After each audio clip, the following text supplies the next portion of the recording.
Welcome back to the Get Off the Treadmill podcast for small business owners and entrepreneurs, where we show you how to build a successful business and to have a life too.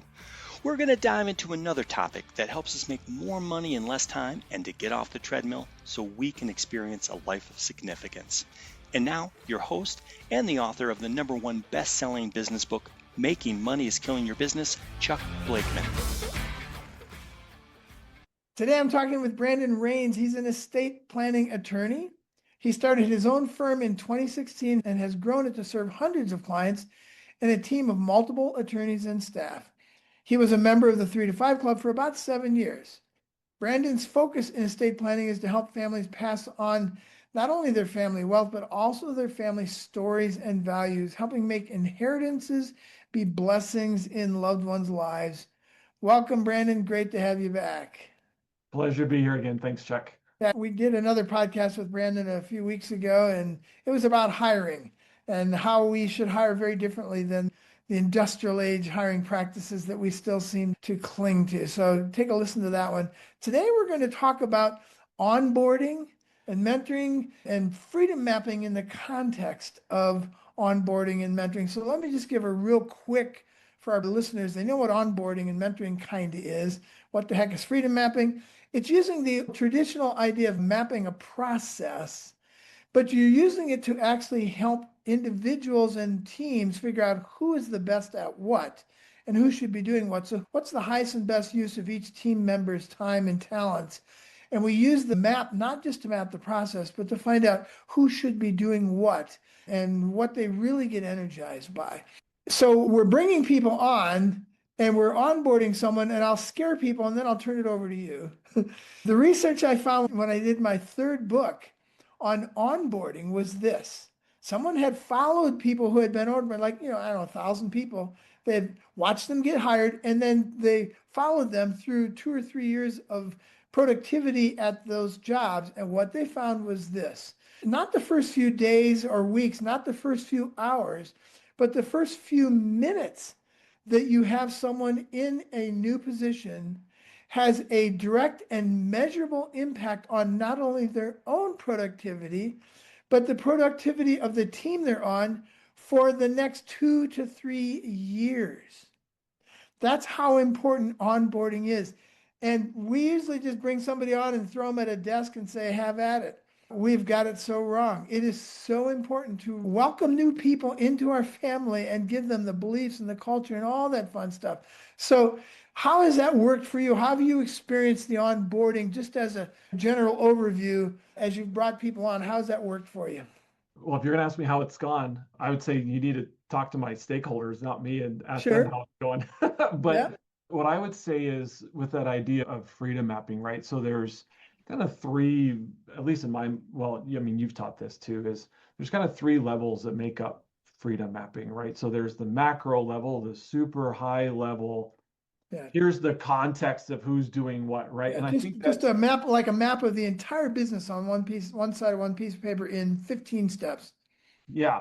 And I think that is so valuable because that and the micro map, which is kind of like the middle tier, right? More in depth, but not necessarily the day-to-day. Yeah, so just to give context for my listeners, a macro map would be a map of your entire business, how your customer experiences you from the minute they find you in an ad or a marketing piece until they sunset and they never use you again. All of that. What is that 10 or 12 or 15 steps? And then we would pull out of that and do micro maps of maybe like the sales part of that macro map, the operations part of that macro map, the marketing part, the administration part, the accounting part. There would be micro maps around each one of those organizational processes. So keep going. I just wanted to give that context. Yeah, no, that's great. And those are, for me, those are more visual representations. Yeah. Right? And then the process map is down in the very bottom. These are, very, very granular tasks and how to do it. Yeah, the process descriptions are down at the bottom. Process descriptions and all that stuff, right? And for me, from an onboarding perspective, that is so valuable because people want to know where they fit in, right? Yes. Even if and I'd learned this once. I hired 4 people. I went from just me to hiring 4 people in like a year and a half at the beginning of COVID. So for me, like that's a lot of growth. Yeah. And after a while, there was a comment made or a conversation in a weekly team meeting where people were like, I'd actually like to know how what I do fits in with like what everyone else is doing. I was like, oh, that's really interesting. So people want to know not just if Yes. they're doing a good job, not just what their job is, but Yeah. if they're finding meaning in the work that they're doing, they want to find that meaning. And part of that is, how do I fit? Like, okay, these are my 5 tasks. How does that fit in with the 20 other tasks, right? Am I all at the front? Am I all at the end? Am I kind of interspersed? And they like to know that because then they get a sense of community.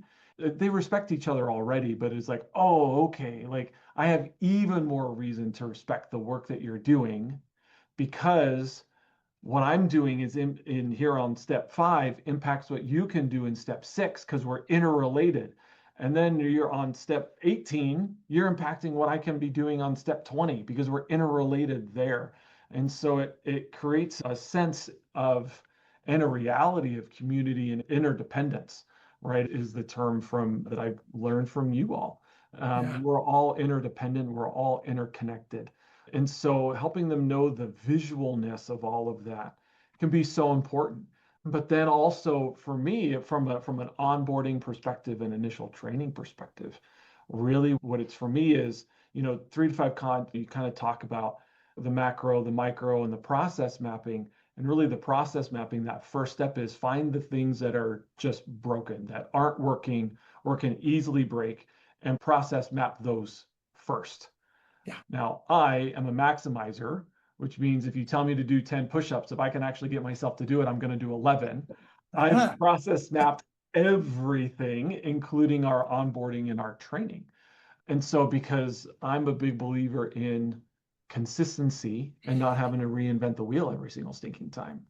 Yeah. And so we actually have a step-by-step process for helping people get onboarded. And that goes all the way from back to our hiring podcast when we talk about hiring for culture, hiring for personality fit, and all that stuff. We use the onboarding process. The first couple videos is just explaining how do you go through the process. Yeah. But then when we really get in the meat and potatoes, it's once again, here are our values, here's our culture, here's what we care about. And so we're reminding them continually what that looks like.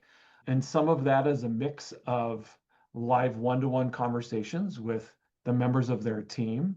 Some of that is we have a bunch of recorded videos. We run pretty hard. We're a high volume, high touch law firm. And so our time to do a true live one-to-one, and you can poke holes in this if you want to, Chuck, and that's okay.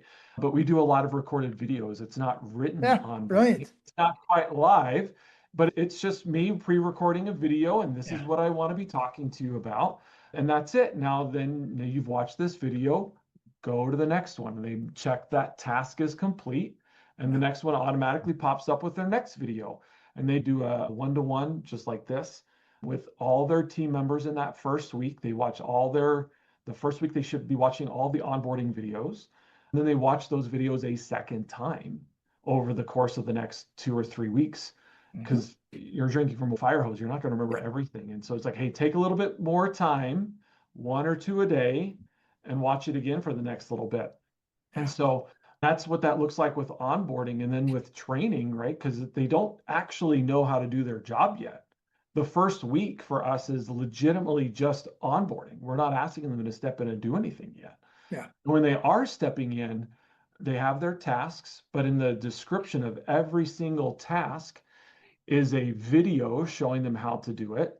And then there's a program that we use for screen capture, which is basically screenshots, and you can put in some narrative text explaining how to do stuff.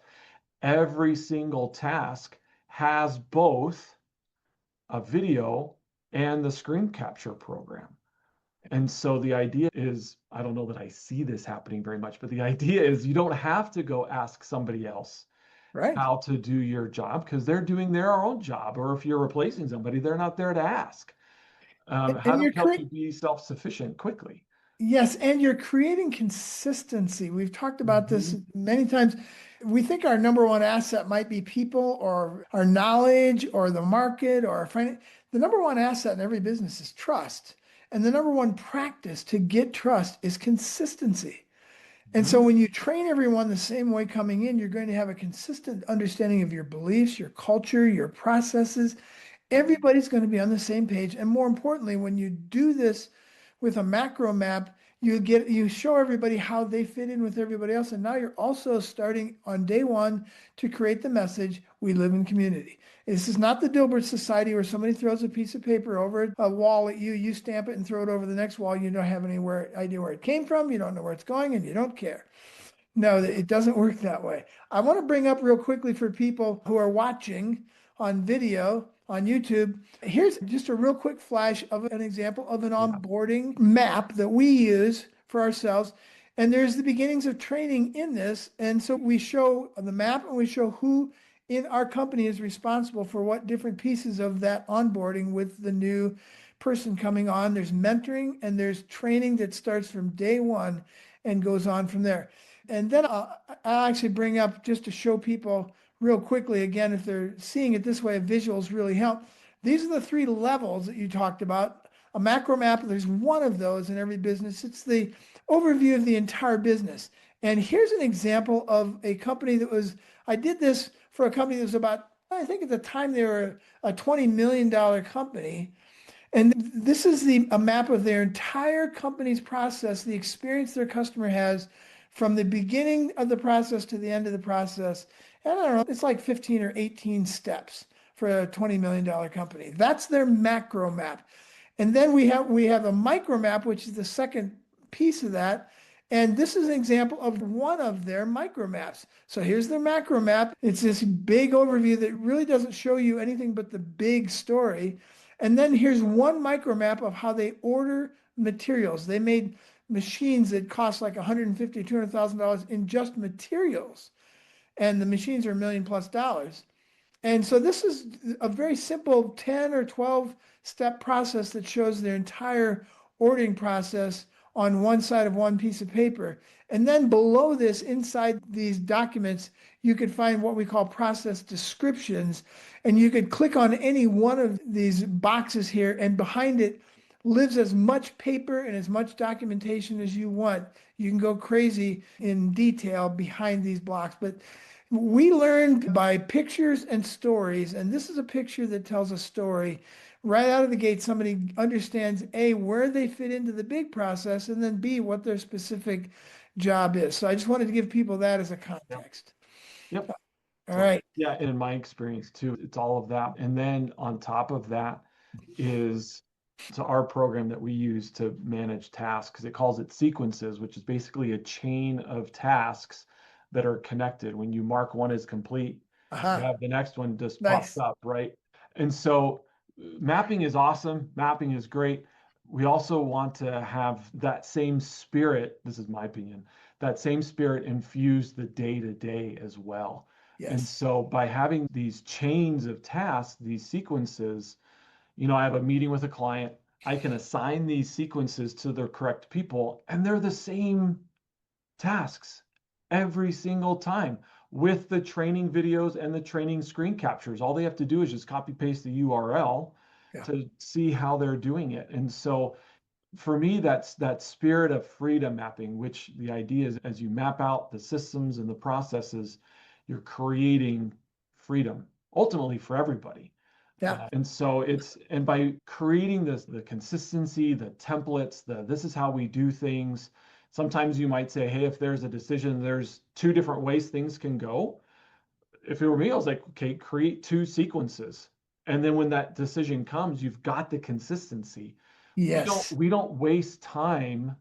Maybe this is a great example. I spend 0 seconds every single day figuring out what the next step is. What am I supposed to be doing today?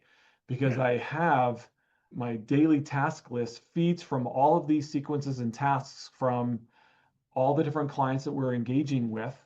They have a due date. It's assigned. So it pops up on my due date. I know my stuff a little too well, but if I didn't know how to do something, I can watch a video or I can watch the screen capture It's a right? good reminder. I spend 0 seconds in every single day. It was like, what am I supposed to do today? I don't remember.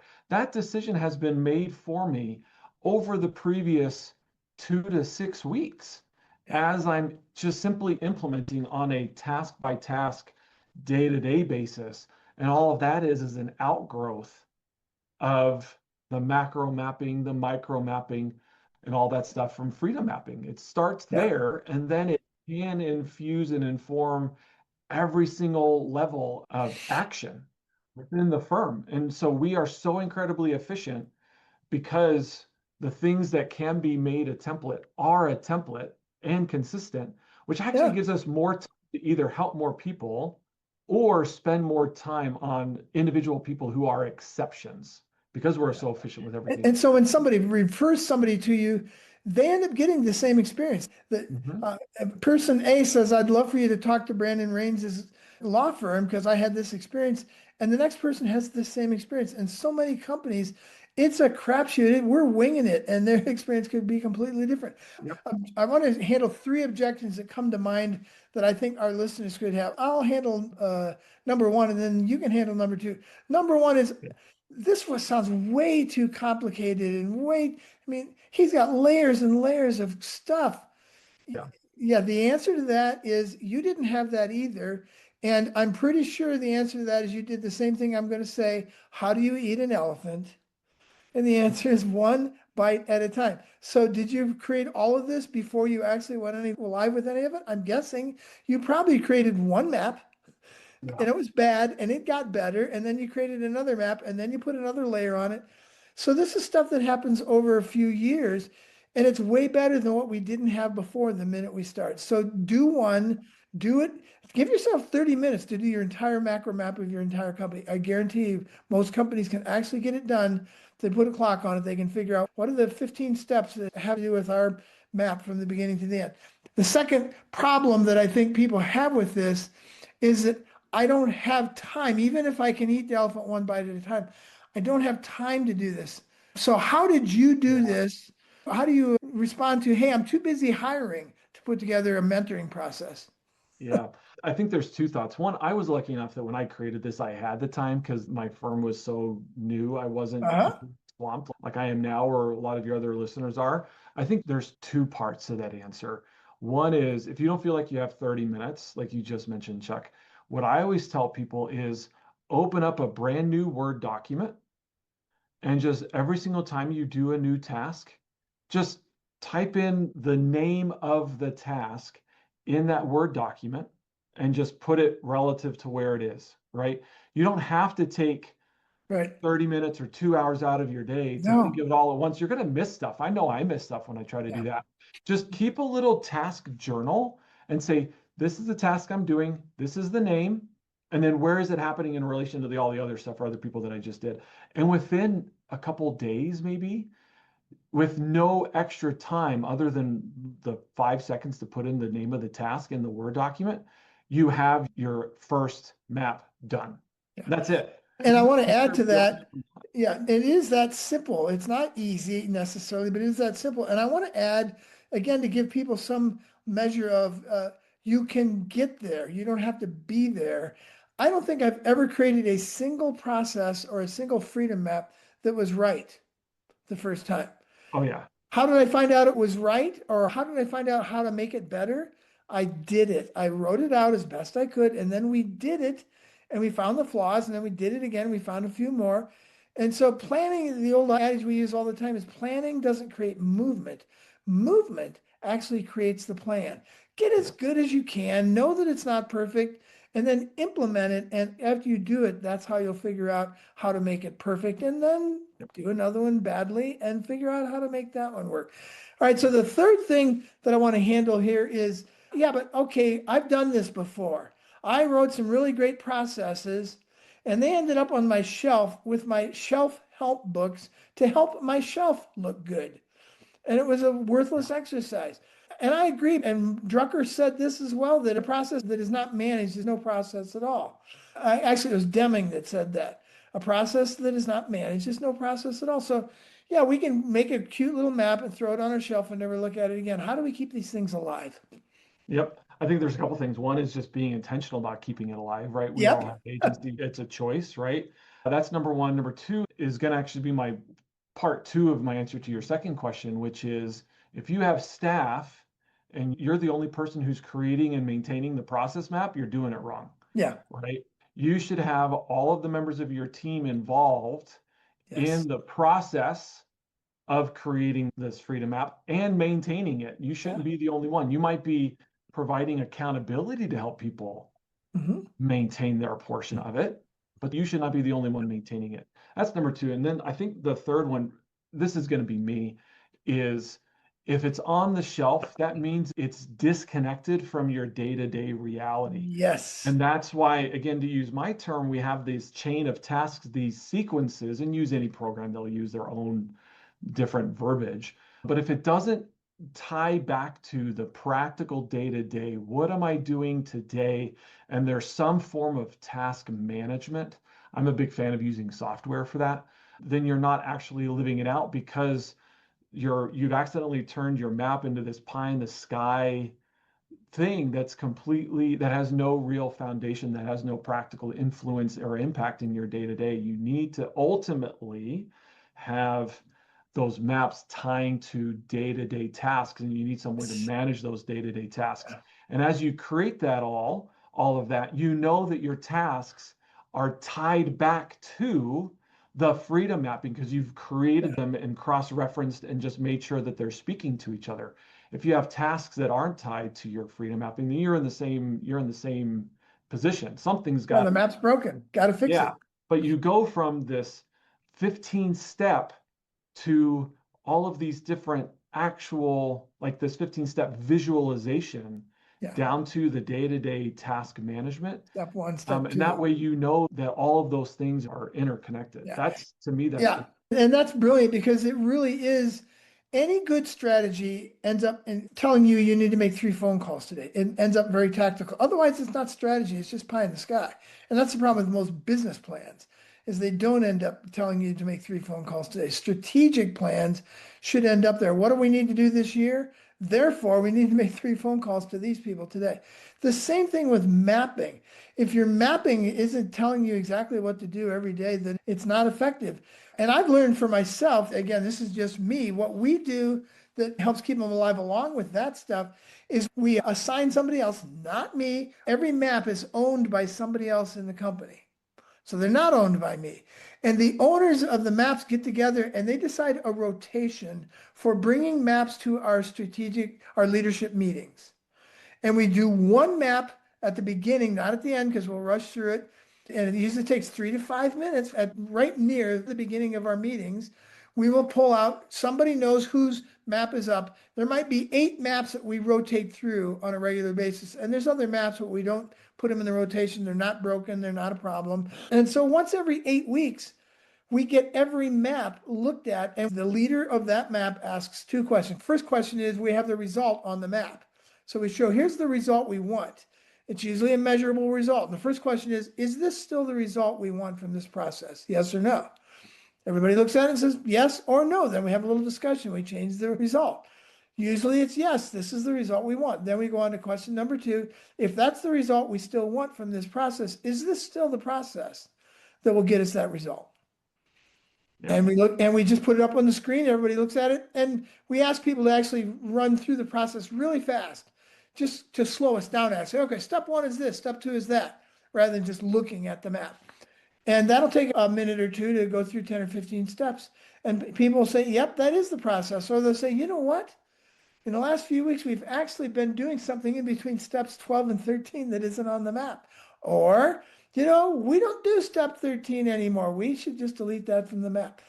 That's the only ways that I know how to keep this stuff relevant, is to keep rotating it through. And it gives the message, to your point, that this following a process is really important. It is not an exercise to help our shelves look good.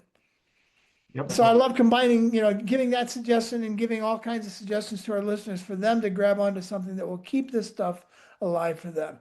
All right. So again, we just scratched the surface, but I want to go back for a second. I want to show these maps to end with, again, to just imprint on people the importance of this stuff. What if you had this is a macro map of a business, and this is a micro map pulled off of that macro map of just a little piece of that business. The point of this whole time was to show how we can use maps to help with onboarding. Think of this, even if you're not on YouTube, if you're just envisioning bringing somebody on, and one of the first things you do after you talk about your culture and your beliefs and where the bathroom is and who pays you, on that same very first day, you say, okay, let me show you a map of our entire business and how you fit into it. Your color is orange. And so the orange boxes on the macro map are how you fit in with everybody else who works here. You could go through that in 3 or 4 or 5 or 6 minutes. And this person, it shortens by months in some cases how they understand how they fit in with the rest of the world around them. And you're giving them that in the first few minutes. And they're immediately seeing that they live in community. They are not in a Dilbert society. And then you ask them any questions they have about that, and then you show them their secondary map or their micro map. And this person might be the person who is in purchasing. And their job is to order materials. And you show them their micro map. And that's another maybe 5 or 10 or 15 minutes of going through that. They don't understand the whole thing to begin with, but think of how that shortens the process. I've worked for 2 people in my life, and in one of them, they actually told me it's going to take you 2 years to figure out what we do. They said that, yeah, we tell everybody that when they come in. It did take me about 8 months. But then I put together a macro map of their entire organization once I figured it out. And it was 6 boxes. And ever since then, they've given that to people when they come in. And instead of telling them it's going to take them 2 months or 2 years to figure this out, here it is. So imagine being able to do that. And so do you have any stories of people that you've kind of shortened that process with where they say, oh, the last time I couldn't figure it out. Oh, now I get it. Yeah. Yeah. I mean, I think kind of the thought was that I was thinking about as you were talking is the cost and the time and financial cost of hiring somebody new. Oh, my goodness. Yeah. And developing this type of process of showing people the freedom mapping during the onboarding process, but also freedom mapping the onboarding process Yes. will drastically decrease that time and financial cost, get them up to speed faster, get them integrated into their team faster, helping them learn how to live out the values and the culture and all those different things that you want them to be living out. You'll see a drastic improvement in the speed of all of those things. Yeah, and we can circle back to where we started, that when we onboard people correctly, you can measure that increased productivity for a few years to come, not only with them, but freakishly with their entire team, because you onboarded them correctly. So we can't afford not to do this. And we should show them the map, have them help us. It's fun when I've done this with people, I show them, here's the 11-step process for onboarding, and they kind of help me go through it. And they work with me through the whole process. So all right, we've just scratched the surface. Onboarding is incredibly important. It's something that's completely ignored in corporate America in some ways.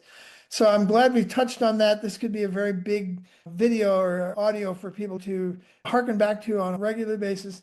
How can people get a hold of you, Brandon, to either learn more about your services as a state attorney, or just to talk with you about, hey, how did you map and how do you onboard people? Because it's a lonely world out there. Let's get business owners together. Yeah, I really enjoy talking about this stuff. So the best way is via email. So Brandon, Brandon at Rains, RAINS -law.com. That's best way to do it. And I'll respond really quick and happy to help in any way I can. Brilliant. All right. Well, let's change the way we onboard people and watch how much more people have fun at work and how much more productive they are. Thanks, Brandon. This was great. Love talking to you. Love that you actually apply this stuff and the rubber meets the road with your company, and it shows. Yep. No, thanks, Chuck. Thanks for having me on. You bet. Have a great one. Yep. That wraps up another episode of the Get Off the Treadmill podcast. If you found this podcast helpful, please subscribe and hit the like button to ensure you are receiving the latest tools you need to grow your business and to get off the treadmill. If you want more information on the 3 to 5 Club, the Crankset Group, or to book Chuck as a business advisor, speaker, or workshop leader, you can contact us at grow@cranksetgroup.com. Until next time, have a great week.